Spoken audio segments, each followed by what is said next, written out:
Bonjour tout le monde, ici Jean-Claude Audette de Québec. Aujourd'hui, je voudrais faire encore une petite capsule en ce qui a trait à la physique. Et nous allons discuter ensemble du fameux boson de Higgs. Ça a été disons, prédit dans les années 60 par plusieurs physiciens là, de cette époque-là, qu'il devait exister une particule de rayonnement qui devait transmettre la masse à certaines particules qui n'en avaient pas. Et comment les physiciens sont-ils arrivés à déduire qu'il devrait y exister une particule qui pourrait donner la masse? Ceci remonte, disons, au début du modèle standard que l'on connaît aujourd'hui. Au début du modèle standard, toutes les particules que l'on avait trouvées à cette date-là, disons dans les années 60, devaient être de masse nulle. Mais, mystère, on s'aperçoit très vite que certaines particules possèdent des masses non nulles. À ce moment-là, il y a quelque chose qui ne marche pas dans le modèle standard. Et c'est le dénommé Peter Higgs, avec d'autres physiciens, là, qui ont échafaudé l'hypothèse qu'il devrait exister un boson dont le vecteur serait de transmettre la masse à des particules qui n'en avaient pas. Et en réalité qui avaient de la masse. Et ça s'est passé dans les années 64. Et il a fallu une cinquantaine d'années là aux physiciens pour conclure que le boson de Higgs existait vraiment. C'est sûr que ça n'a pas été une chose facile, ça. Et les instruments que l'on avait à cette époque n'étaient pas suffisamment puissants pour être capable de détecter cette particule. En somme, le boson de Higgs, c'est comme le boson de la force électromagnétique, là, qui est le photon. C'est le photon c'est le vecteur de la force électromagnétique. Et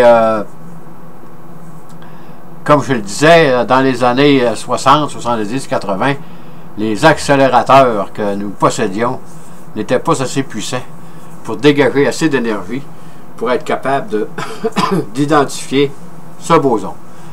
C'est avec la construction du CERN, du cyclotron, du CERN, là, j'ai mis une photo ici en arrière, là.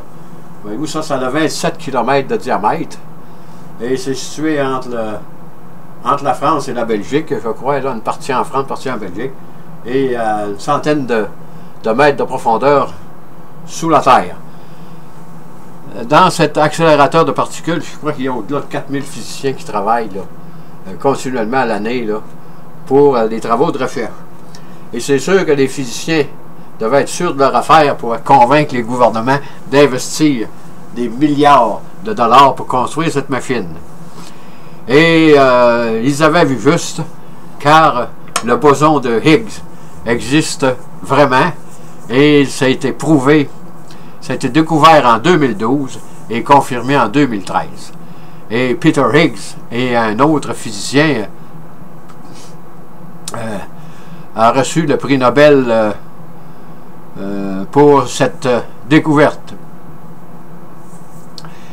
Et si le boson de Higgs n'avait pas existé, une supposition que nous n'aurions pas trouvée et que nous aurions réalisé que l'hypothèse de ces physiciens des années 60 était fausse, à ce moment-là, le modèle standard que nous avons aujourd'hui se serait complètement écroulé. Parce que la théorie des physiciens n'aurait pas correspondu à la réalité qu'est-ce qui se passe dans la nature, dans les particules subatomiques, qu'est-ce qui se passe réellement à l'intérieur de ces particules. Là, on a trouvé le boson de Higgs, donc ça va vous permettre de faire un grand pas en avant. Et comment expliquer ceci? Le boson de Higgs, c'est une particule, c'est un vecteur du champ de Higgs que nous ne connaissions pas avant la découverte du boson. Et lorsque les particules, ça fait du début de l'univers, là, lorsque les particules qui n'avaient pas de masse sont entrées en contact avec le champ de Higgs, ils ont acquis leur masse de façon instantanée. Comment pourrait-on dire, si vous prenez par exemple à l'automne un genre de brume, quand vous conduisez notre automobile, vous voyez qu'il y a de brouillard, là. L'atmosphère est pleine de brouillard. On pourrait faire une analogie avec le champ de Higgs, les gouttelettes qui constituent le brouillard. Le champ de brume, c'est le vecteur, le vecteur du boson du champ de Higgs. Et lorsque les particules sont passées là-dedans, ils ont acquis leur masse. On explique ça de cette façon aujourd'hui. Et c'est de cette façon que le modèle standard que nous connaissons a été confirmé. Ici, j'ai fait une petite analogie, là, parce que c'est très, très abstrait, ces choses-là, parce que ça se passe, comme je dis souvent, dans un autre monde, là, où la particule est onde et particule en même temps. Là. Si vous prenez, au Moyen-Âge, quand on construisait des genres d'arcs-boutants comme ça en pierre, là, tant que la pierre, la clé de voûte n'était pas installée, ceci ne pouvait pas tenir.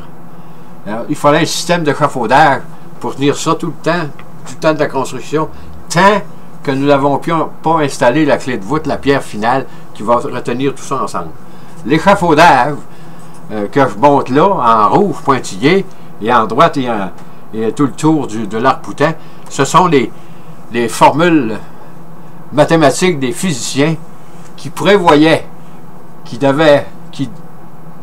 doit exister un boson qui va faire venir tout ce système-là ensemble. S'il n'y a pas de boson qui transmet la masse aux particules qui n'en avaient pas, à ce moment-là, notre modèle se serait écroulé. Nous n'aurions pas été corrects, là. Et quelle grande déception ça aurait été. Et ici, vous avez une autre analogie. J'ai sorti un igloo que les Inuits construisaient pour s'abriter dans le nord du Canada là, et de la Russie, là, des igloos de neige. Il y avait toujours la pierre, la clé de voûte de l'igloo qui allait sur le dessus. Tant que cette clé de voûte n'était pas installée, l'igloo était instable. Avec la clé de voûte de neige que l'on installe en dernier sur l'igloo, moi j'ai vu un film, là, les Esquimaux, j'ai vu un film il y a plusieurs années, c'était en noir et blanc, ça, comment construisaient leur igloo. La dernière pierre, la dernière masse de neige, il rentrait à l'intérieur, il la mettait dessus, et là il prenait son couteau et il s'alignait avec les autres tout le tour, là. Puis là, le morceau descendait tranquillement. Puis là, quand il était bien placé, là, il mettait de la neige, là. Il bouchait les trous là, pour être étanche. Et comme vous voyez, il a fallu 50 ans pour découvrir le boson de Higgs. Mais là, les physiciens vont faire encore probablement des avancées spectaculaires au cours des prochaines années, là, car on pense augmenter la capacité du collider qu'on a en Europe. Là. Les Américains ne sont pas avancés comme les Européens là-dessus, là, parce que ça coûte énormément à faire. Et je crois que tout le monde, là, tous les pays industrialisés, je crois qu'ils sont en arrière de cette machine-là. Ils vont augmenter encore l'énergie que les particules vont acquérir quand ils circulent autour de ce cercle. Il y a 27 km de diamètre, je crois, là, ou 27 km de circonférence. Je ne veux pas exagérer, c'est de la circonférence. Autrement dit, vous envoyez des particules dans ce sens-là et dans les sens opposés. Et plus ils vont aller vite, plus on va être capable de les envoyer près de la vitesse de la lumière, plus ils vont dégager d'énergie quand ils vont se rencontrer ensemble.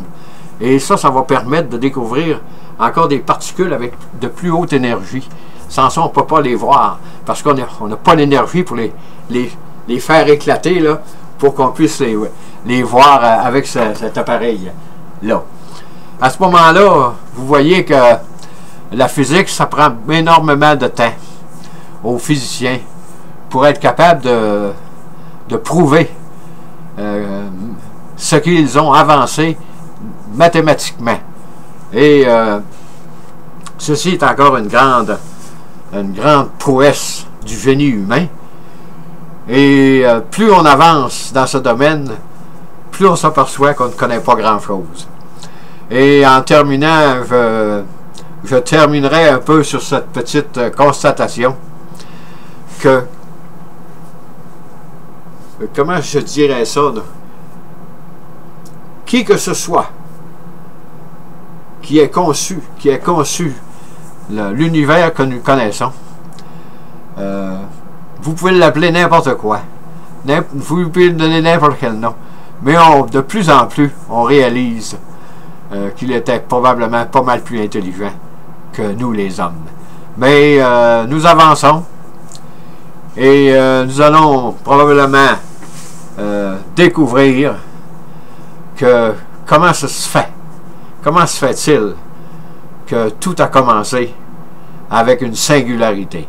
Sur ce, je vous dis bonne écoute, merci et à la prochaine.